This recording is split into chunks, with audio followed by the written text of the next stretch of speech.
be like on the same level as Clear Choice, maybe a little bit better. Fast Food Smiles, I first heard of them through a commercial on TV. I like their website because they have a lot of before and afters. I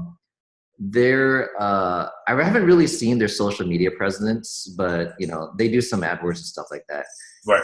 Golpa, the Golpa G4 method kind of worries me the most because they had like a virtual online tour. Like I saw the nice facilities. I saw like some, you know, TV campaigns and but not TV campaigns, basically like TV ads. I mean, basically news clips that they made. You know, those news where they pay for like the morning ABC news. Yeah. To come and they check out your center and have like that emotional interview with a patient that you transformed their life, right? So I think they're a new upstart, like out here in. They have a few other locations: DC, Vegas, and now Dallas. They just started like a few months ago. I think they're going to be a major player here. So, social media wise, honestly, I can't tell you, but I bet you Fast New Smiles and Golpa have better online, like in general, than the other two. Fast New Smiles I liked a lot, especially the website. I think social media wise, they're pretty much all not that great, but the website on Fast New Smiles, and I'll put some of it on this slide show that I'm going to share with you in a moment. But Fast New Smiles is doing some stuff I think that if we can incorporate would be great. And actually, I showed exactly what they did that I liked. But yeah, I mean, the testimonials, it was good stuff. So let me share my screen, actually. Tell me if you, one second. Tell me if you can see. Let me move this over. And by the way, to tell you the truth, right. I don't even like my website. My marketer that used to I made her take care of all this stuff, you know? Yes. My marketer was a little bit more of a free spirit, crazy designs, and you know, I'm focusing on the surgeries, and you know, she actually recently quit, and it was kind of like a blessing too. But is this the same person who did the PPC, or is it different? The what now? Is this the same person who did your SEO? Oh no. So actually, my website designer who did my PPC and all that type of stuff, PPC, she basically just did whatever the hell we told her to. So she did what my marketer told her. That's all. So okay. She didn't have her opinion on design or anything like that. No.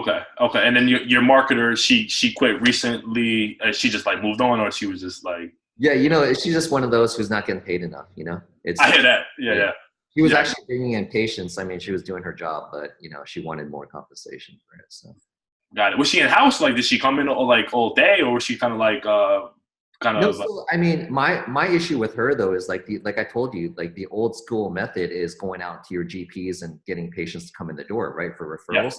Yeah. And my thing is like, listen, it's not like that anymore. I mean, yeah, there's some of that, but I need you to focus on going to community centers. I need you to go to retirement centers, talking about implant supported dentures. Those are big money makers. I need you to go other other avenues. Like look at this whole online thing. You know, like I mean, if it wasn't for me, we would have had no like online presence other than like a website. And that's what I'm getting at.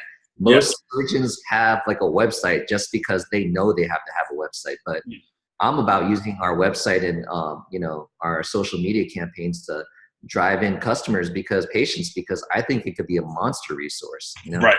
But yeah, anyways. Yeah, cool. So what I want to do for this call is kind of, I sent you kind of just an extensive email just with some notes from our last call. Yes. So I want to go over that with you while I have you.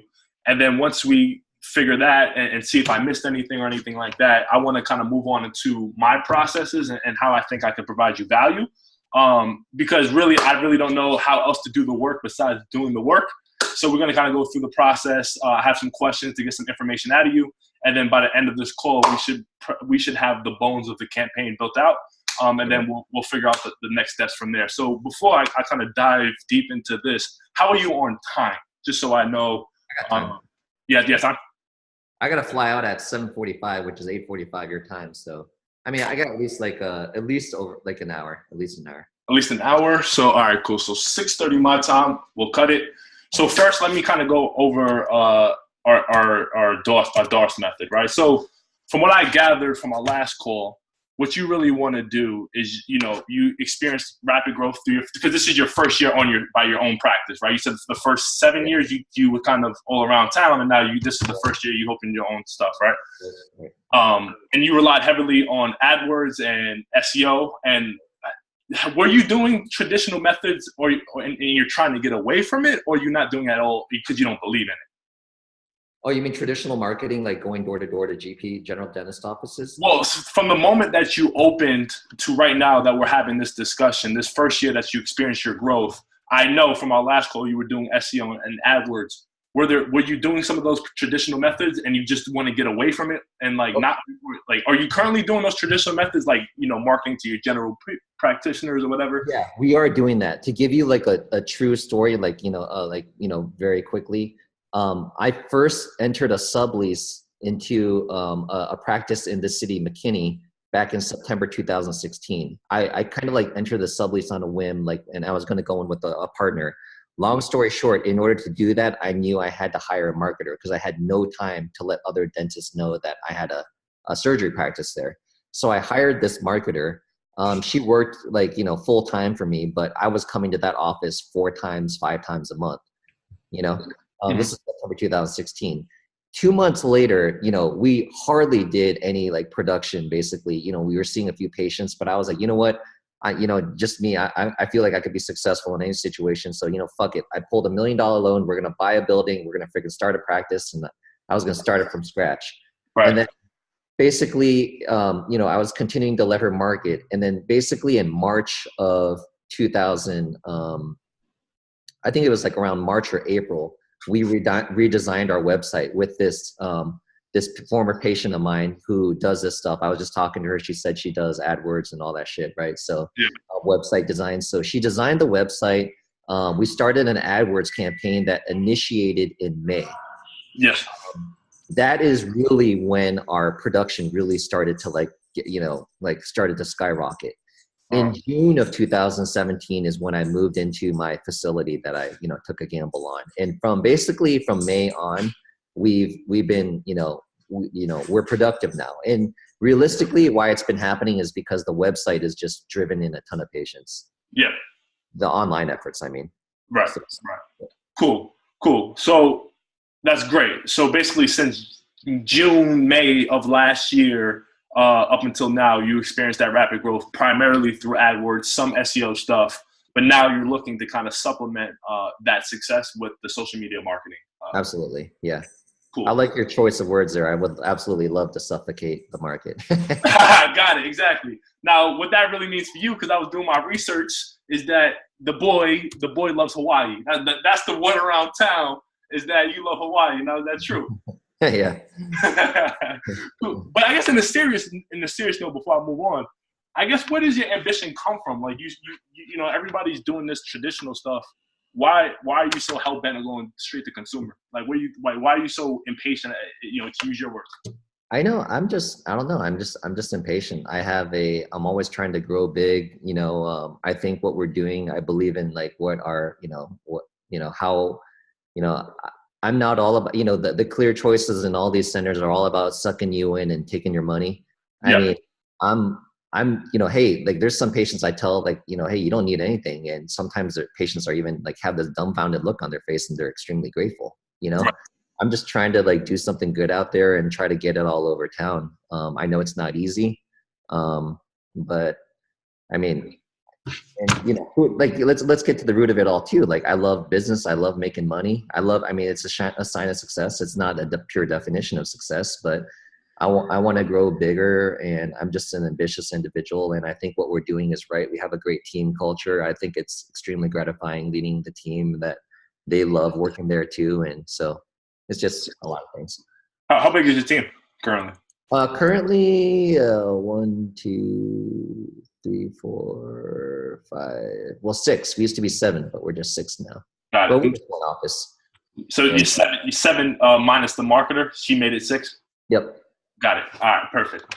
All right. Cool. So that's the goal, right? So the dangers in order to achieve that goal, right? What can possibly deter us from that goal is obviously relying on the traditional strategies. Now, from what you just told me a couple of seconds ago, that has nothing to do with the growth over the past year. So that's not even an issue because you're not really even doing that, right? Right.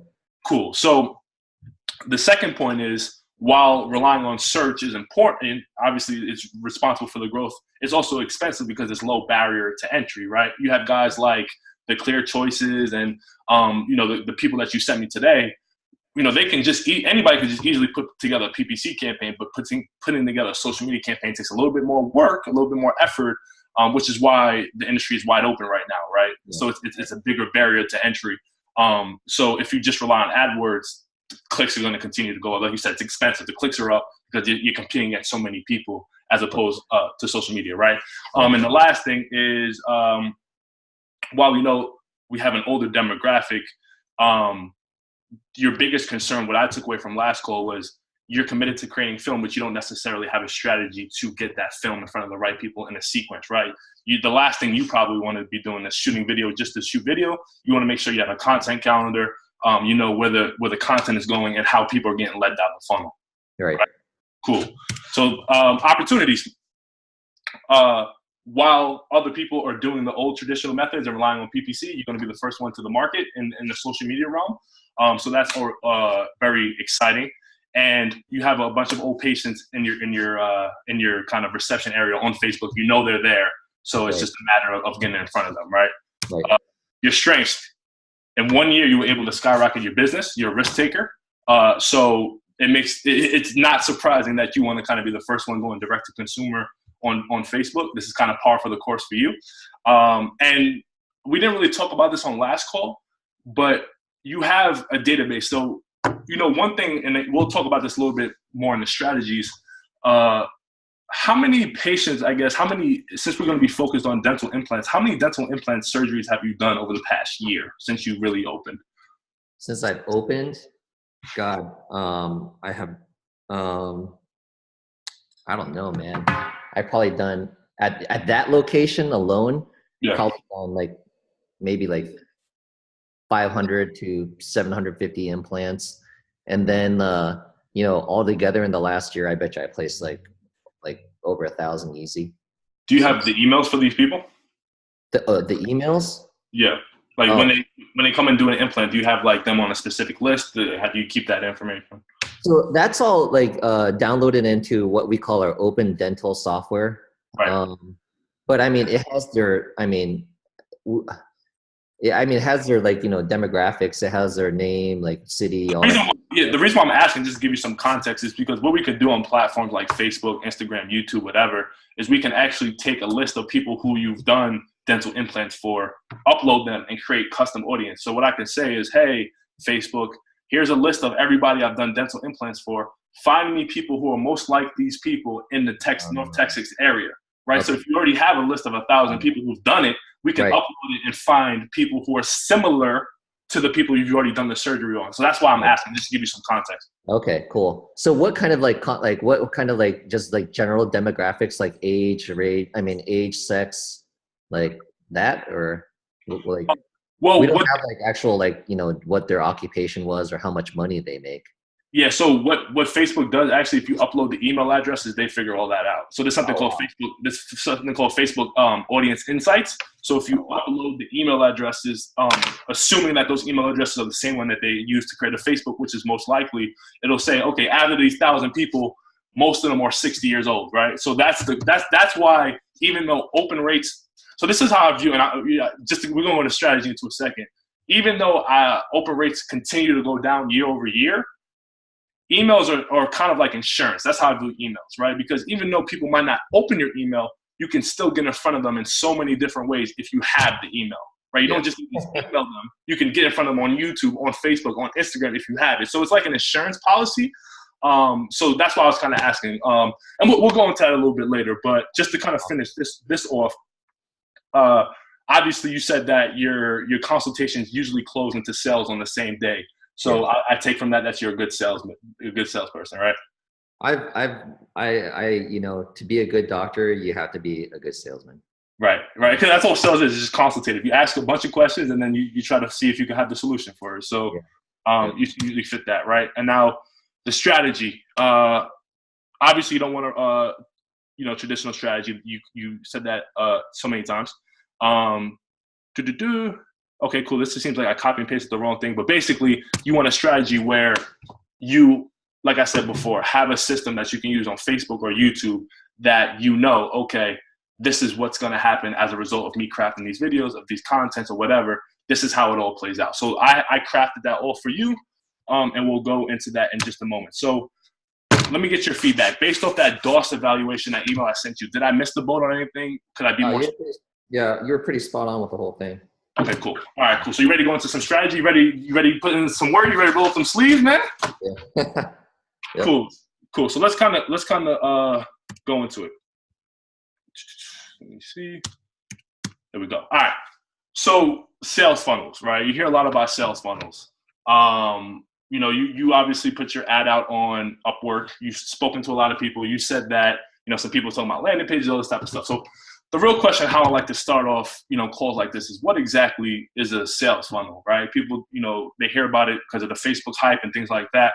But as you know, as a business person, because you are a business person first, you got your undergrad at UCLA. So I read it. It was business undergrad, right? Yeah, actually sociology and business. Sociology and business. So you know what it is, right? So whether it was the caveman or now on Facebook, all sales funnels is taking somebody from, either problem or pain and bringing them to a conversion, right? So other kind of terms for sales funnels is awareness, engagement, conversion, right? Know, like, trust. We hear that all the time in business school, right? That's probably the only thing I ever learned in Oregon was know, like, trust. Now, how the hell do you do it? Well, they don't teach you that part, but know, like, trust. A famous copywriting structure is attention, desire, interest, action, right? So whatever of these bullets, this is all a sales funnel, right? Meet people where they're at and bring them to where you want to go. Mm-hmm. Okay? So that's all a sales funnel is. It's not really complex. Now, the question is, how the hell do you use this information to create sales for your business? And we'll go into that, right? So this is where most marketers go wrong. And I think this is why you kind of decided to speak to me as opposed to the other people. Now, assuming, and you could maybe tell me wrong, where some of these internet marketers or whatever, they say, hey, okay, cool. You want to get some more patients into your practice? Let's put up a Facebook ad. Let's put up a landing page, and then they'll flow, right? They'll come. Now, were those some of the things that people were saying to you on Upwork? Like, what were some of those conversations? Yeah. Basically, and then the gist of it was kind of like, I spoke to multiple people, but yeah, you basically got it right there, Right. Now, there's a problem with that. Right now, in 2006, when I was fucking in 10th grade, it might have worked. But the thing with the internet is that the people early in the internet were early adopters, right? People who joined the internet early were early adopters. Now that it's 2018, the internet is the world, right? So that's, now everybody's on it. So now you really it's more competitive, it's more noisy. So just putting an ad up saying, buy my shit, and taking them to a landing page that says, buy my shit, it's not really going to work, right? And that's what you kind of said to me on my last call. You said, these people were saying this, that, and the third, and they're talking about, just mass blanketing, a zip code, an area code, North Texas, whatever. It sounds good, but I think it's going to cost a lot of money, and you're right, because it's not going to work. If you just say, hey, let's advertise to everybody in North Texas saying, buy my shit, it's going to be a lot of money, and you're not going to get a lot of bang for your buck. So how I like to look at advertising, whether it's whatever, it's a journey, right? Aware, engage, subscribe, convert. It's just like how a girlfriend, right? I love the ladies too, right?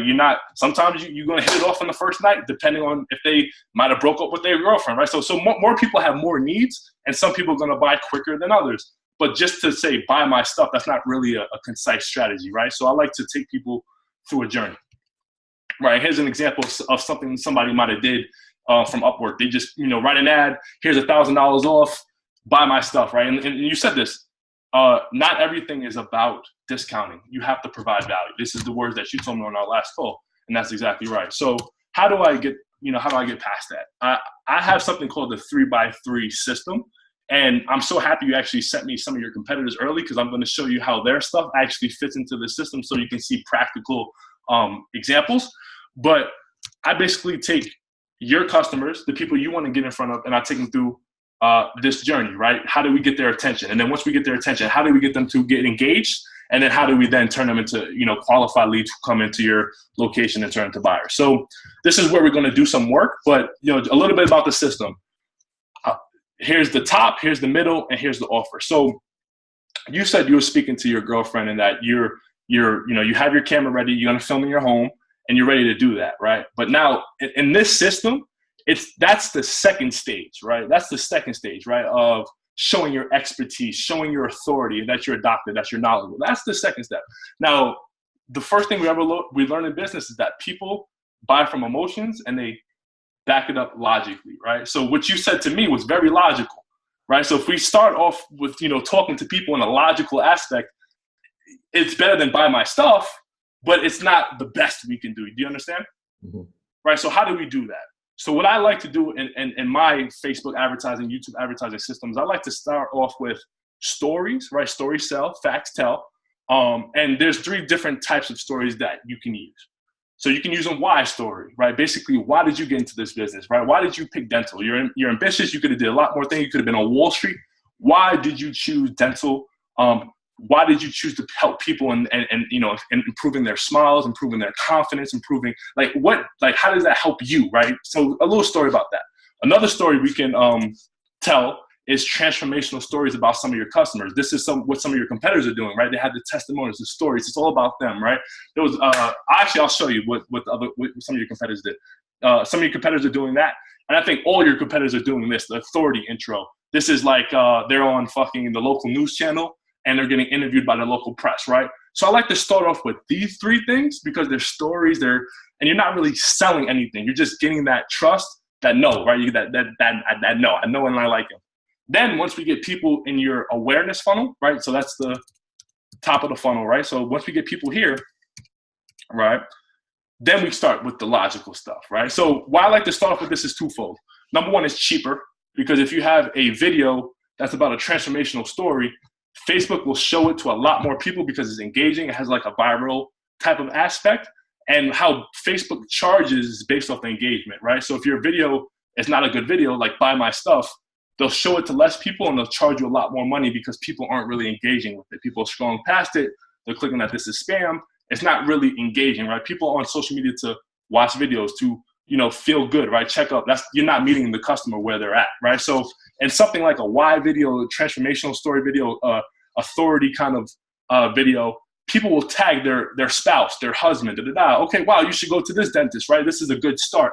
Now, once they start tagging their husband, their spouses, once your actual customers start watching this and watching your video, now we got them, and I'll show you why. And then we'll start doing some of this how-to stuff. So let me just go in order, and I'll break it down here, right? So before we can do the system, we must know who we're going after. Now, based off our last call, it was basically you said that you were, torn between wisdom teeth and dental implants. Now, at the end, you said you're going to go with dental implants because you want to try this out, go fast, and we can still have time to recover for the wisdom teeth on the back end, right? So we're going to focus on dental implants only for this call and for our campaign because I don't want to stretch myself too thin. And the person who chases 2 rabbits ends up with none, right? So we're going to go 1 rabbit. So everything on this call, I'm going to ask you, at least on this next question, is because I can enter it right into the back end of Facebook and YouTube. So Facebook's on the left, YouTube is on the right. Okay. So a lot of these questions is really me just taking it from your head and plugging it in. It's not, it's I'm going to get a lot of credit, but it's really kind of easy, right? So this is why I start off with this because we need to know who the hell we want to get in front of. You answered some of the questions. Now I'm going to ask you to dive a little bit deeper in just a moment. But this is the back end of Facebook, and you sent me those keywords, which is very helpful because on YouTube, it works the same way as AdWords. It's actually the same platform. So I can take those keywords that I'm converting from you on PPC, I can put them right in YouTube, and you'll get in front of the same people. You know what I'm saying? Right. That's how you do it. So cool. So you answered these questions. Who are they? So let me bring in my sheet. Cool. So let me move this over. All right, so let's drill it down a little bit. So I'm going to need your participation here. Let me drag this over. So you said your target audience in the email is someone between 30 and 75. Now, the first thought that came to my head when I read that was you probably talk a little bit different to a 75-year-old than you do to a 30-year-old, right? Cool. Right. And if we look at your software system, I bet you there's different influxes of, okay, which age bracket actually buys more. So I'm going to ask you to drill down a little bit more than 45 years. So if we were to make a priority, right? So what you're going to notice from me on this call, just to set expectations, is that I'm going to drill down and be specific, because the more specific that we are, the more success that we're going to get, right? Because we can actually test variables against each other. So if we just do 30 to 75 and it doesn't work, well, we're not even going to know why it didn't work, because we didn't test against anything, because we just fucking threw it out, right? So when we're talking about age brackets, priority number one, and how I like to frame this to clients is, let's look at your layups, right? Your easiest sales. Now, you're a good salesperson. You convert a lot of your consultations. But the easiest ones that landed in the highest tickets, what was that? What tends to be that age bracket where this person comes in your chair and you know, okay, I'm going to get this mother. Right? This person, I'm going to get this mother. Just by the way that they look. Honestly, I got to say, like, middle-aged, like probably woman 45 years and older.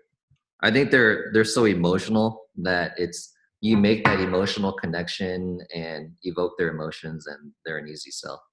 Perfect. So women 45 and older. What would you say? Specific, I'd say like 50 and older, but cool. I'd say 45, but I don't know how specific you need it. But cool. So what I want to do is let's try to make 3 different people, right? So it's 40. So is it mostly all women, just different ages? Would you say, or is there ever men there? Or would you know, the funny thing about dental though is most men don't go out there and seek something. It's almost like the women that are always going out and dragging the women men in, right? So 1 second. There we go. My alarm was going off. I didn't know what the hell it was. So you said it's mostly women that are like seeking help with their teeth, you say? Yeah. Cool. So the funny thing also is that in the event that I have a woman there, it's easier for me to sell her on treatment versus like the man who's got to go home and talk to his wife about it. The woman's just going to sign up for it, you know? Right. Perfect. Okay, cool. And even if we advertise, right, maybe if we advertise to women, maybe a byproduct would be, and again, this is just experiment, maybe not only will the woman come in and convert easily, maybe the woman, if she sees the ad first, will tell her husband, and then you just kind of skip a step there. Right. Exactly. Right. Cool. Absolutely. Cool. So, all right, cool. So let's focus on 45-year-old women. Cool. 45 plus. All right, that's fine. And another thing I was thinking about as I was thinking about your campaign is obviously, teeth. So when I do advertising, I like to try to be racist. I like to stereotype. So the first question that came into my head is like, do the wealthier people have messed up teeth, right? So what I'm thinking is like, the people I see with messed up teeth are usually people in the hood and the urban areas and stuff like that. So when it comes to your I can't see my screen right now. Yeah, I can't see it. Sorry about that. No, it's fine. So are you there, or I just? Yeah. Okay. I had hold on a second. My battery's about to die, and so I'm like looking around my house for a charger. Yeah, go find it. You have time. Go find it.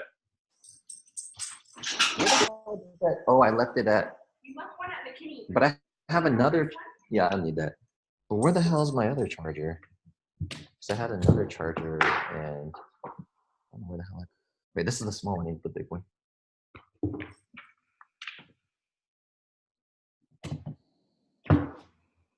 Okay, can you hear me?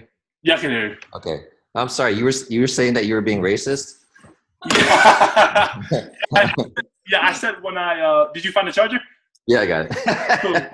Cool. Yeah. So what I was saying is that when I advertise, I like to stereotype. I like to be racist, right? So when I was thinking your ideal client, I figured it would be a woman, and I also because like you said, they're emotional. They care about the smile, the confidence, and things like that. So that's pretty easy. But then I was thinking, okay, who the hell can afford these procedures, right? So I was thinking, okay, I probably wouldn't want to advertise to the hood or the ghetto.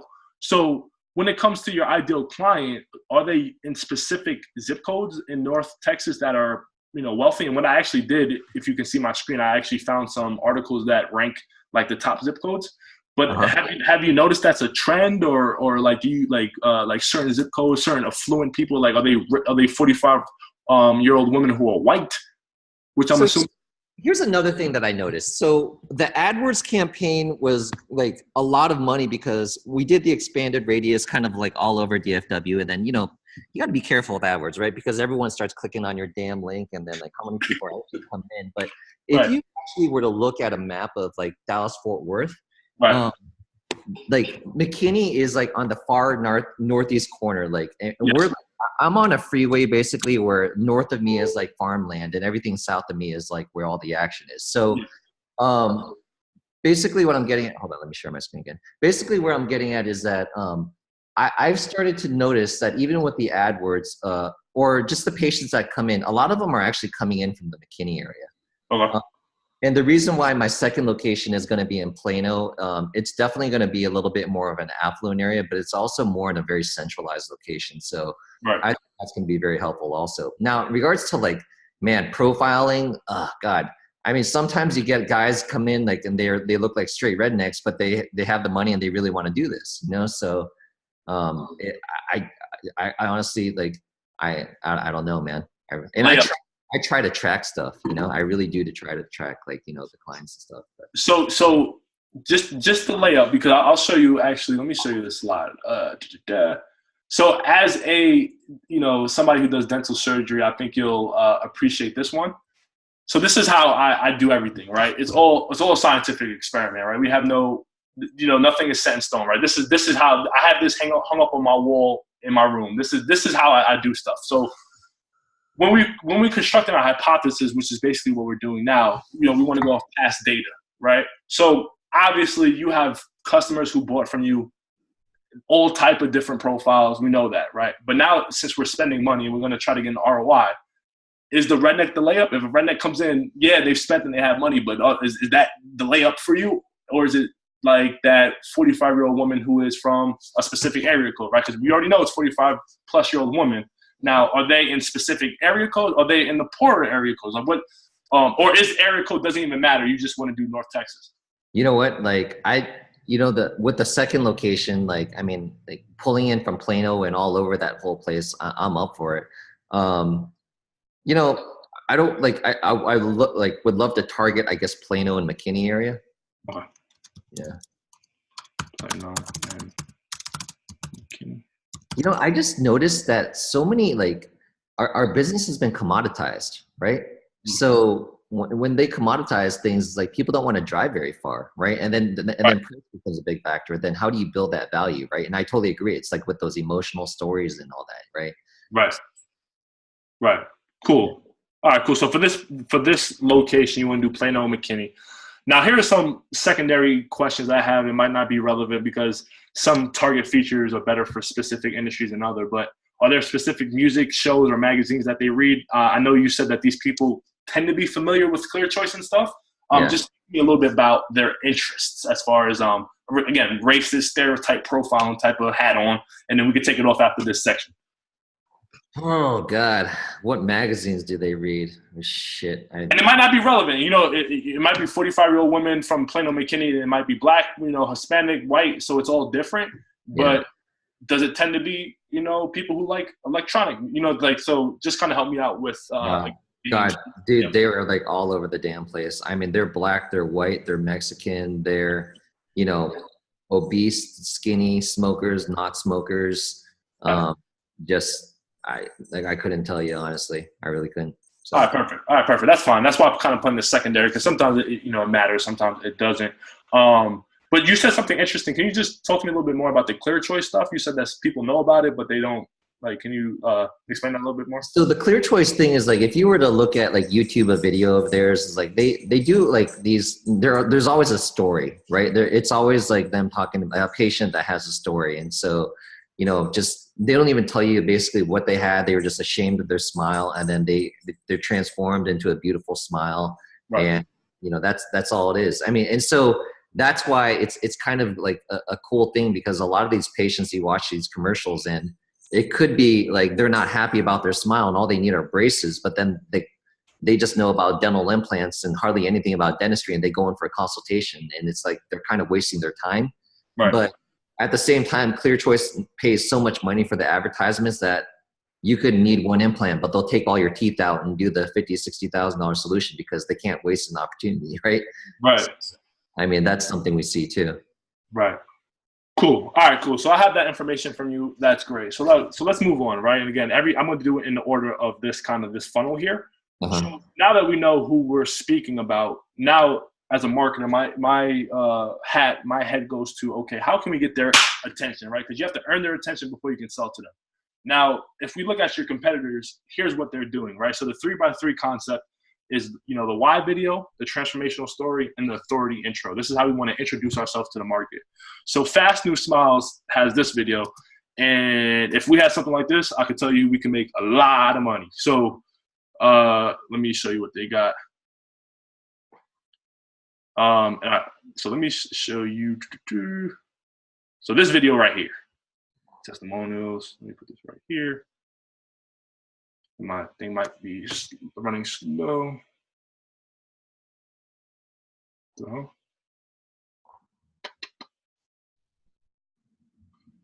of course, that's running slow. But basically, what he has, and let me put this in the chat as well. I'll make sure I'll watch it. Is it a video? Yeah, let me put this in the chat for you. Let me chat.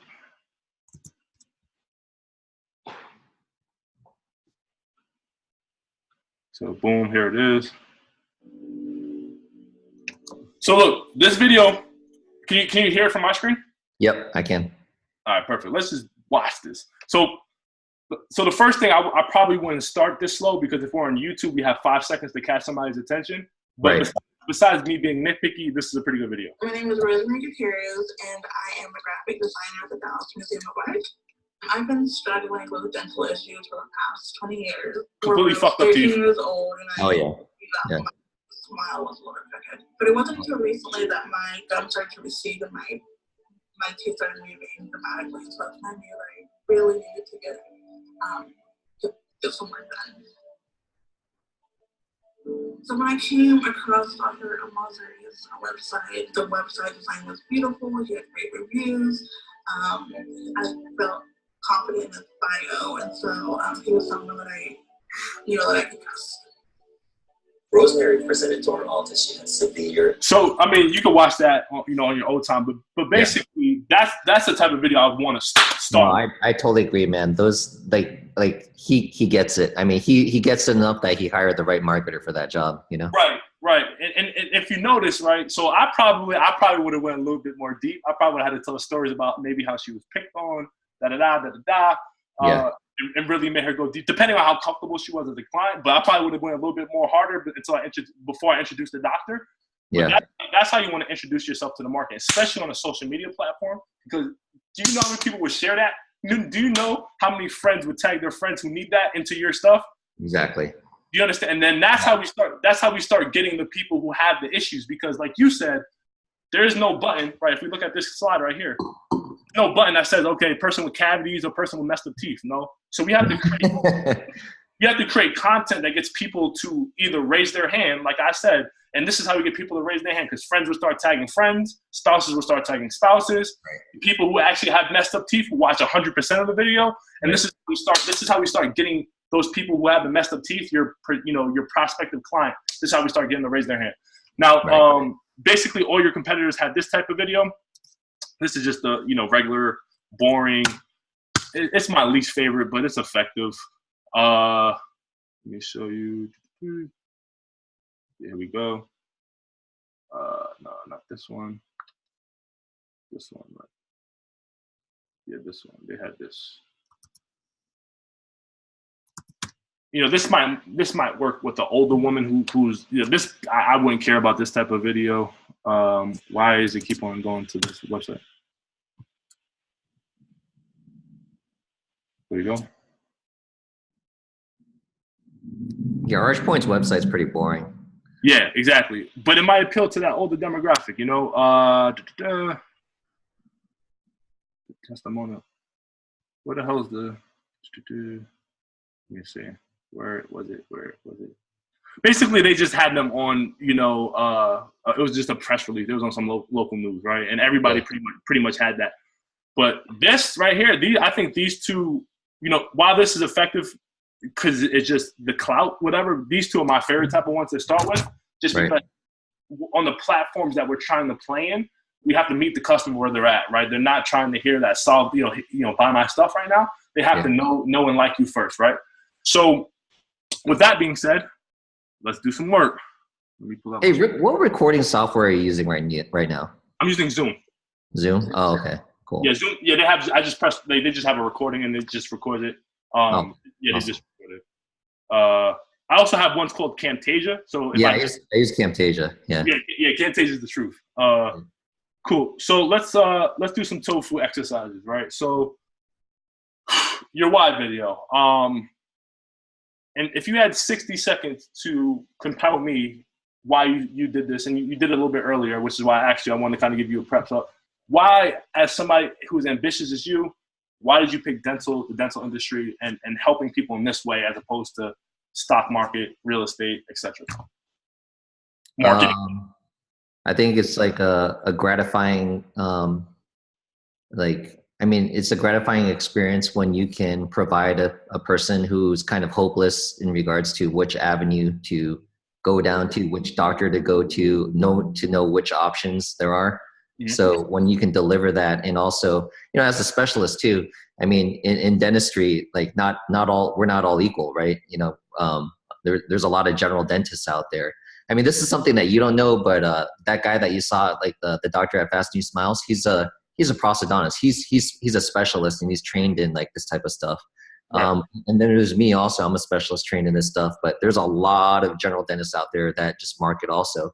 The Golpa G4, that's a general dentist out there who just has good marketing, and that's how he's going out there, like, treating his patients. But, the whole thing about like my center is, my like office, and I will hope to turn it into a center one day, is to deliver that experience for the patients where, kind of like some of these other guys are doing too, right? Fast New Smiles, but give people that emotional experience and being able to transform their lives. So, and the other thing also is like, what's going on, because this procedure is lucrative.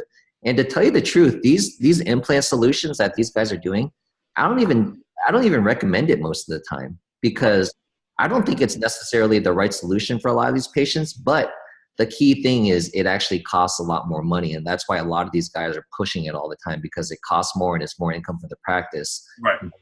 I honestly think it's like long-term, it's not the best solution, but it has more complications and everything. But that's besides the point. So going back to your story, were you somebody who had maybe braces as a child? Did you have teeth issues yourself? Oh, so you're trying to get my emotional thing out of it.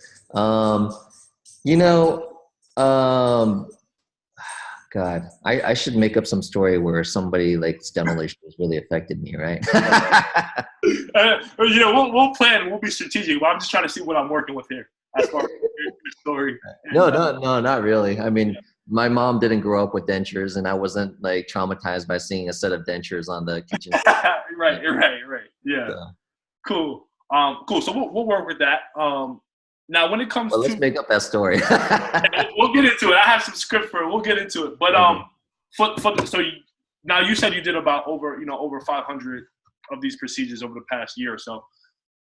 Now, since we're going to be focused on our main person, which is this 45 to 50-year-old plus white female, right?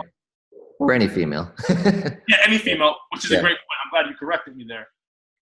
Who are some of these clients that was like, wow, I really changed that person? Oh, wow, this person was in bad shape and they left me in good shape. Do you have any of these names off the top of your head that's just screaming at the top of your head? Yeah, and then she moved away. And then there's another guy that we recently finished. We did some dental implants on him, but we didn't like completely take out all his teeth and do a dental implant solution. But he said he's going to come back for a video testimonial, and I completely believe that he will. I just need to give him a call. But what's his name? I'm sorry? What's his name? Bill. Yeah. Cool. So now, trivia question: Why would I put Bill in priority number 2? Because he's a man. There we go. Yeah. right? Because if we want to target the women, and it's just like as a marketer, one of the biggest objections I always get is that will Facebook work for my business? Will YouTube work for my business? It worked for this client. You have this case study, but will it work for me? Everybody wants that personal touch. At the end of the day, business is business, right? Marketing is marketing is marketing. Right. But to meet people where they're at, you always want to start specified, just so they can overcome that objection of, does this work for me? So so Bill is great, and you can just keep on telling me names. But for priority number one, I'm going to put those 45 to 50-year-old females, just because if they see that person on the screen, they can identify, okay, wow, she's just like me, right? Which is why we want studies. That's why we want videos of that with Black women, with white women, with Spanish women, because this video might make you X amount of dollars. This video might make you Y amount of dollars. It's just like music, right? One song resonates, another song resonates with somebody else. So, so I'll let you kind of scream off those names just so we can get it on paper. Oh God. I mean, like a woman, I can't even think of because the emotional experiences are the ones that they had a mouthful, like that video where you saw the wreck. And like when you do the implant supported dentures and what that did for their confidence and all that stuff. But I can't even think of one right now. That's what we're selling. We're not fucking selling dentures. We're not selling dental implants. We're selling the confidence, the beauty. That's what we're selling. Honestly, the dentures is just a bridge to, that's the method to get them to that. Right. But I'll let you think about that. So this is going to probably be some, stuff for you to think over. Now, for the third part of the 3x3 system, do you have any of those have you done any work on a celebrity? Have you been on some of these TV channels? Is there any way what's that kind of authoritative? And I'll show you why, because I love marketing, right? So, 1 second. So you might have learned this from Ty, right? So when I worked with Ty, we had this plastered over the walls, right? This is the 25 cognitive biases. These are the 25 reasons people make bad decisions. Now, as a marketer, I love this, right? I want people to make bad decisions. Now, obviously, if you work with the right people, they're making the right decision. But one of the cognitive biases, what is it? It's social proof, and where is the other one that I'm looking at? Obviously, reward. But yeah, the social proof is really what we want to go after, right? So this is more like loving and liking. This right here is social proof. So this is liking. This is curiosity, and this right here is more like authority, social proof bias, right? So the reason why I want to start with these different type of videos, not only is it viral and it's good for social media, but each one of these are a different psychological trigger, which I want to pull, and I want to have a lot of these triggers. So if somebody sees, oh wow, they did work on Drake. Drake is my favorite music artist. Oh, he did work on Drake. I don't give a. I'm coming to you. I don't care. So obviously you might not have some of those stories, but were you ever on some of these TV shows? Have you done work on some celebrities, even if it's a local influencer? Man, some of my patients have worked on some of my offices that I used to own in the past, like the GPs would work on an athlete or something like that, like a Dallas Cowboy or whatever, but no, I never had a chance. No. Right. Cool. That's fine. So I think what you probably need to work on or focus on in your top of the funnel content is just kind of getting this together, getting this logistics, and crafting this why story, and have some resources to help you out with that. But that's fine. This is why there's 3 different ways, right? Because not every client's going to have every single one, right? Some clients in the financial industry, you're never going to use this, right? Because nobody's ever going to talk about them. So we just have to do this, and we do this. So I would kind of focus on here. And I know you have to get in your flight, so let me kind of just run through this real quick. So I can push it to 45. All right, cool. Yeah. Cool. So, I worked with Ty, but I'm also in a bunch of masterminds. So I spent about, I would say, $35,000 a year on masterminds. Okay. And have you ever heard of somebody called Ryan Levesque? Nope. Cool. So Ryan Levesque, he wrote this bestseller called Ask, right? And when I left Ty, the first thing the first lesson I learned leaving somebody at the stature of Ty was, it's not that easy for everybody else. That's the first thing I realized is you're not going to have somebody who's going to, be willing to create the content. You're not going to have somebody who knows their audience. And working with him, I realized how much I was handicapped as a marketer, which is kind of why I wanted to leave, because he was just so good. It's like Tom Brady and Bill Belichick, all right? It's You don't know if it's because of Tom Brady or if it's because of Bill Belichick, because they're just so, so good. Like some players are just good in a system. And I felt Ty was so good at what he did that I couldn't grow as a marketer because I didn't have as many obstacles, right? It's like the rich kid syndrome, right? If you're in a rich kid, a rich family growing up, you can't develop as much as you can as if you were from the bottom. So which is why I left. And I learned, wow, okay, this client doesn't know anything about their market. They have no surveys, no data, but yet they want me to run a campaign and give them $1 million. Okay, I need to learn a lot more than I knew, right? So I read this book and I joined this guy's mastermind. I'm still in his mastermind, about 18 grand a year. And his principle, and it's sales 101, right? You find out what people want and you give it to them, right? That's just sales. But why this is important is because through his principles and being a part of his masterminds, I realized that niching down isn't enough, right? So you're in the dental industry, right? The niche that we're focused on right now is dental implants, right? We're focused on that's our niche. But the reality of the situation is that people buy dental implants for different things. You understand what I'm saying? Right. So in order to create a successful marketing campaign, we can't just say, do you want dental implants, right? Because people have different reasons why they're going about it. So that was kind of one of my breakthroughs after reading this book. I definitely highly recommend you get it. But basically, there's kind of 4 ways to bucket your customers, right? So we're focused on dental implants. Now, for different clients, this is just, general stuff. Is either, we can bucket it by journey, by challenge, by situation, by hybrid. And, for a journey, if somebody, if I was in marketing, right, and I wanted to sell a course on marketing, I can either market to somebody who's starting an entrepreneur, a startup entrepreneur, somebody who just started and has a little bit of clients. I can market to somebody who's been affluent and has a lot of clients, and I could, market to an enterprise level, right? Because you're following that journey. Another bucketing strategy is by challenge, right? So if I was selling gardening services, how do you water your plant? If your plant is dying, what can you do? If your plant's healthy, right? So it's not necessarily a journey because you don't have to necessarily go through each of those stages. I mean, eventually you will, but somebody who has a dying plant has a different issue than somebody whose plant is healthy and they want to grow and blossom more. And situation might be your bucket if I'm thinking it, but we're going to do an exercise to kind of figure it out. A situation is, okay, for dental implants, I might have a lawyer. I might have, somebody who is a woman and, is a teacher. So it's like, there's different niches within a niche, right? So let's go to our exercise. So here's what I drew up for you, right? So our industry is dental and our niche is dental implants. Now, talking to your customers, right, those layups, those 45 plus women, when you talk to them in that consultation, and I hope you have the data and I hope you take notes because so I'm a part of this another mastermind group called, so as you can tell, right, I steal all of my shit. So if you look at my screen, I have, I'm constantly learning, right? So everything, I'm always learning. So I'm a part of this mastermind group called copywriters, copy hackers.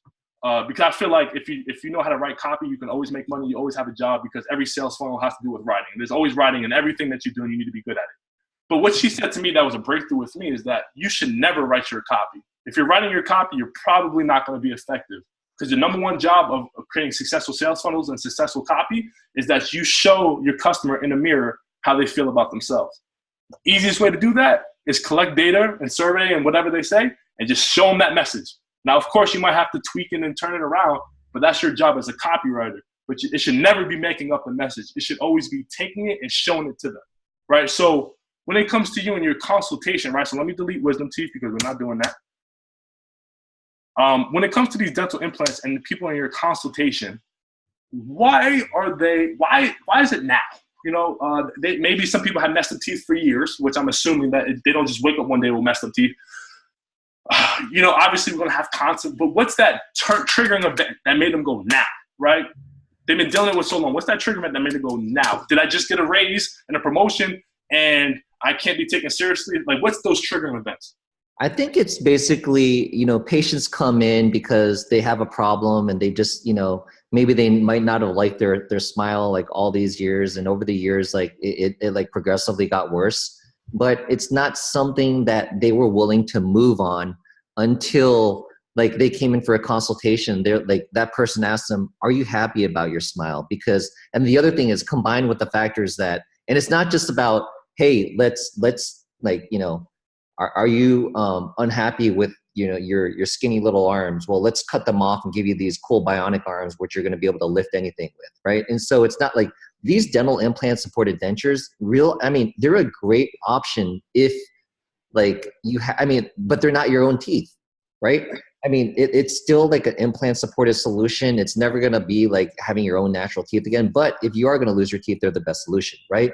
So a lot of these patients that come in and they have like issues and they know that they need to resolve these issues and you couple that with the fact that they're not satisfied with their, you know, their smile, and you can show them befores and afters of patients that are now in these implant supported solutions. They're like, yeah, I would love that, right?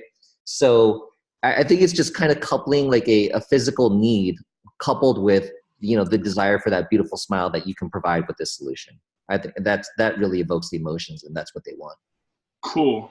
So I'm gonna push you a little bit harder here, and I'm gonna actually drill down specific points, right? Just because I wanted to fill an Excel sheet, and because again, you're in a specific industry where our content is going to have to do a lot of the heavy lifting for us, right? So in order for us to get the clients that we need, right, we have to really speak to the people and call them out, right? So how it happens to, you know, how it really breaks down in specific industries is let's say for marketing, for example, right? Somebody gets a marketing promotion and they buy marketing courses because now they're responsible for a lot more of the ROI on the business, right? And if they don't have these solutions, they're going to get fired. Another person might buy a marketing course because they're tired of their 9-to-5 job and they want to start their own business. So right.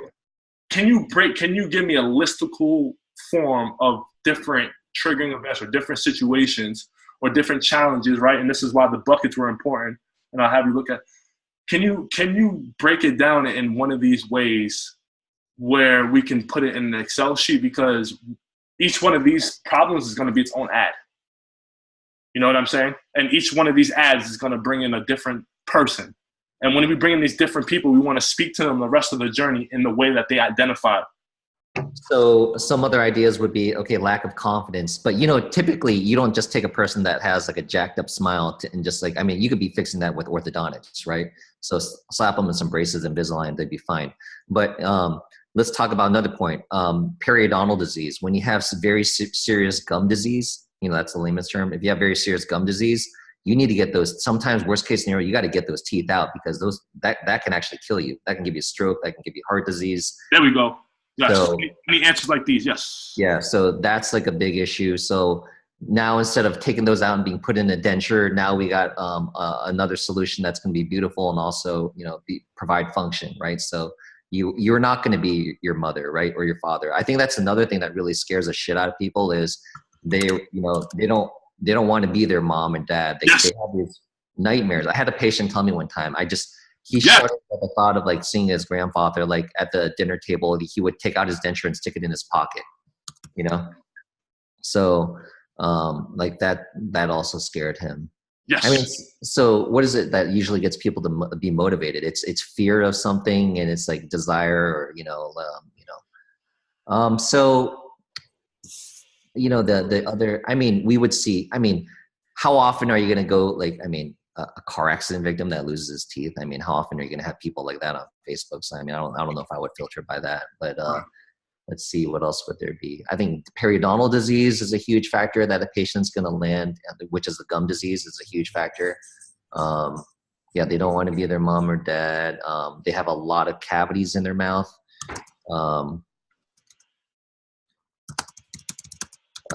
Cavities.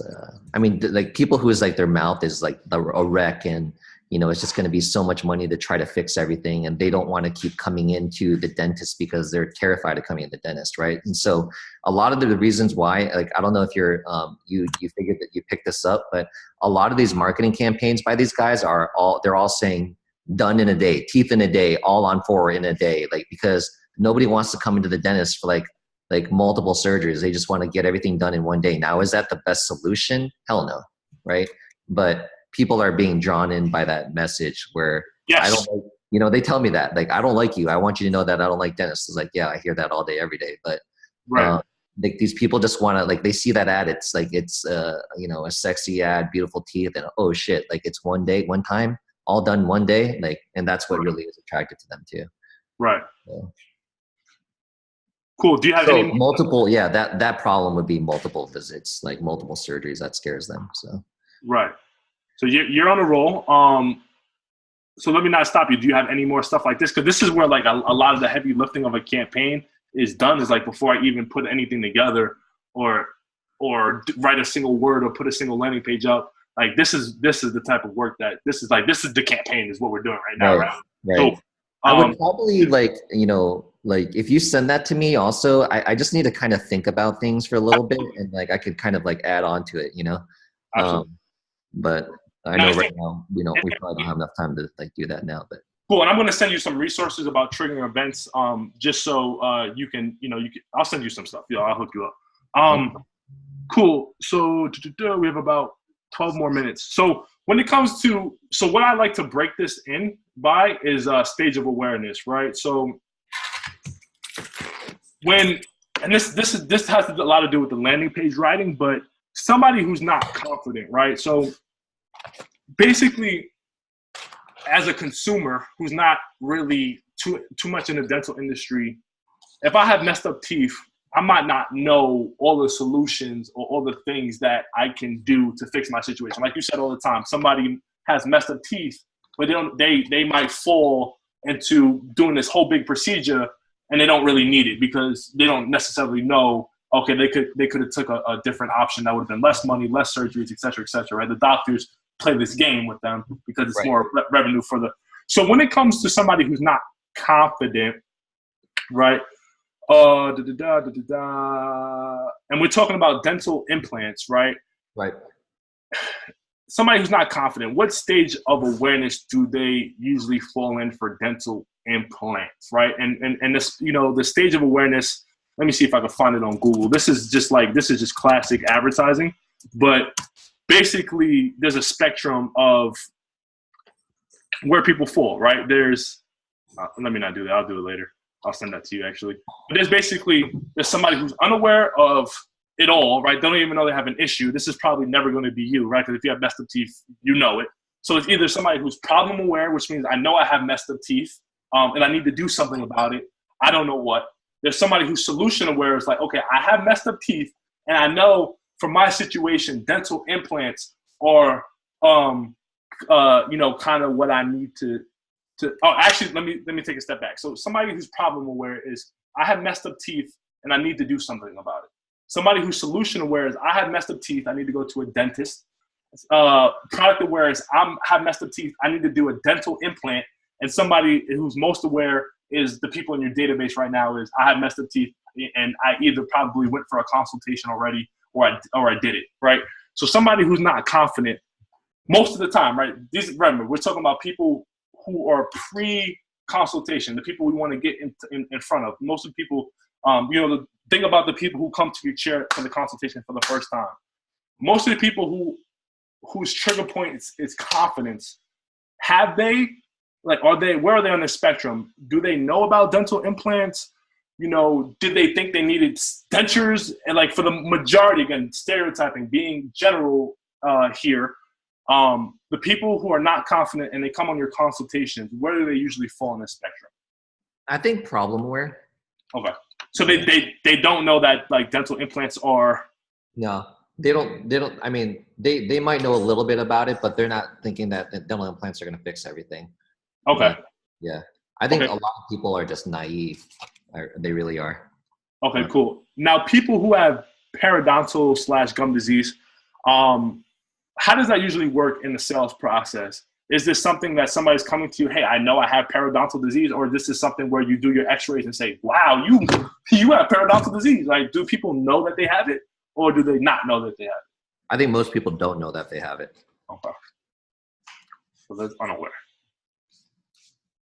Don't have to do full dentures, right? So these are people that probably they think they have to do full dentures, and like what's that situation? I don't think unless that they already are in a denture and then they want an implant supported solution because it fits a lot better. Okay. Those are the patients that come in that know that they need an implant supported solution. But now for the layup client, for that 45-year-old woman, for example, whatever, the people that you've sold before, for the most part, are they people who already have dentures and they're coming in for a more implanted solution, or these people that think they need dentures and you tell them that they need implants? I think a lot of them, realistically, that funnel, like it's really patients that have a problem that are open to getting all their teeth out as a solution, because on the other side of the spectrum is that the solution is a beautiful solution that will also bring them confidence, you know? Okay, so they're open to doing the most extreme stuff, but you're saying, hey, you don't have to necessarily go to that extreme. We could just do this or that. Yep, but they want to do it because it'll make their teeth beautiful. Got it. So they know about dentures for that. When they come in and they sit down in your chair, they know about dentures. They know what's going to take, and you kind of just reel them back. Sometimes they do. Sometimes they're looking for other options because sometimes people are terrified of getting their teeth taken out. Right. Got it. Okay, cool. So they're pretty much product aware. I don't want to be my mom or my dad who had dentures and they put in their pocket during lunch, right? These are people on the spectrum. Where do they usually fall? Man, I'm trying to think of that one patient that was talking about that a few months ago. I would say they're probably product aware in a sense because they know about dentures. They know, or what would you say? Man, this guy didn't even know that he had a problem. You know, He just thought his teeth were ugly. Got it. Okay. But yeah. So maybe there's people out there who think their teeth are ugly, but don't want to go to the dentist because they think they need dentures and they think they have to get their whole grill removed in a sense. But you know what?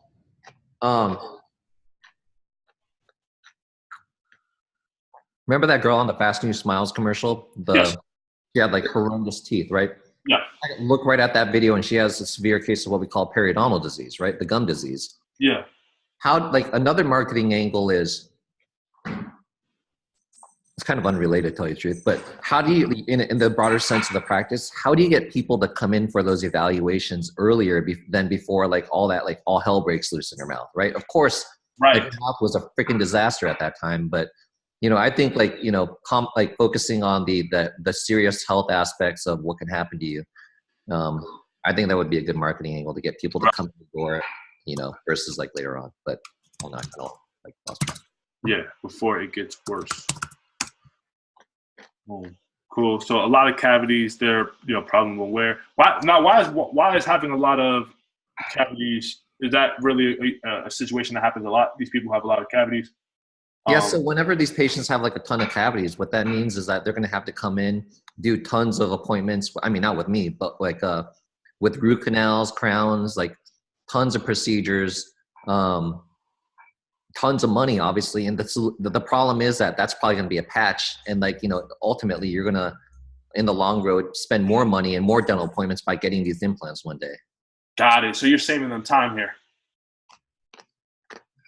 Like if they come and do these dental implants with you and they have a lot of cavities, you're saving them time from going back and forth. Like we could just get it done. Like what's the basically benefit? I mean, it's like, why are you taking that jalopy of a house and trying to keep fixing the foundation and the framing and the exteriors when ultimately the house is going to come down one day? Why don't we just build you a new house, right? So it's kind of like, let's cut to the chase. Right.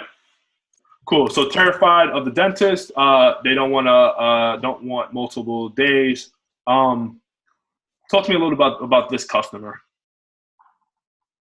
I think they just, they want to do everything they can to like not come into the dentist's office. Sedation, we offer sedation. So that's a great thing because they come in, they go to sleep, they don't remember anything. Right. That's a good solution for them. That's what I would, if someone tells me they're terrified, then I'm going to tell them that we're going to try to do as much in a day. Right. Now, the people who are terrified of the dentist, do they usually know what they have wrong, or they're usually just, they're not really that educated? I'd say uneducated. They know something's going on in their mouth, but they were too afraid to come in. Got it. Now, when you say something's going on in the mouth, right? So besides the obvious case, do these people experience pain? Like, does it hurt? The crazy thing, and another marketing point to these people is like, listen, it's not only pain that is the reason why you need to come to the office. You can have a lot of deep underlying issues, but a lot of times it's not painful. Talk to me a little bit about that. So a lot of patients, I hear all the patients that have serious gum infections or like all these issues, but they don't want to act because, it's a financial thing and they're not experiencing pain, But, when we're talking about that, I actually got a letter from one of my malpractice carriers talking about this patient who had serious gum disease. She wasn't treated. She wasn't really having any pain. She had some pus one time. And then anyways, long-term effect is that she had a brain abscess. She had a seizure and she's partially paralyzed from it. From her teeth being messed up? Yeah. Nope. That is, yeah. We actually have another lady that I know. She's a dental manager out here. Her husband had a serious stroke from gum disease. The gum disease bacteria clogged one of his arteries and he had a serious stroke. So it's shocking, right? So that's the stuff we need. That's the marketing material right there. So you know what? That manager, I was actually thinking about texting her, going out to see her and be like, hey, I'd love if you could give me like a video testimonial of something personal that happened to you, because like what we're going to do is we're going to try to create more awareness. So things like what happened to your husband aren't going to happen to other people. 100%. 100. Yes. That's what we need. That's the type of marketing material we need. Yeah. Cool. How are you on time? I know we have 2 minutes, so you have to go and start getting packed. Do you want to schedule this for tomorrow? How's your tomorrow looking? I would love to, not be stressed for time and go into a deeper conversation about this. So I'm at like Salt Lake tomorrow for a business conference all day. But how much? If you tell me how much time we need to do this, correctly, right? I'll set aside the time. So. I mean, I'm free on weekends if you again if you don't want to work, if you don't have to work on the weekend if you don't want to. So I'm free all weekend. I would say, yeah. So I would say probably another 60 to be safe. Another 60 minutes to be safe. That's perfect. Can you do Sunday though? Absolutely. What time? Nothing earlier than 10. Okay. Like anything in the afternoon. I'm up at 3 because I'll be in the gym at 3, so I'm up at 3. So what? So 10 my time or 10 your time? 10 my time.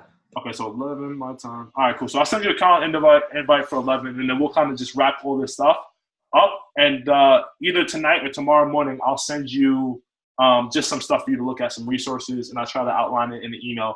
That's easy for you to follow. That way you can kind of get your brain going with some of this stuff. But that marketing manager to interview the wife of the guy who was partially paralyzed? He had a stroke.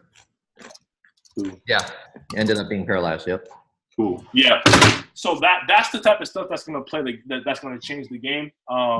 Because we want to tell these stories before you get into some of that how-to content. Right.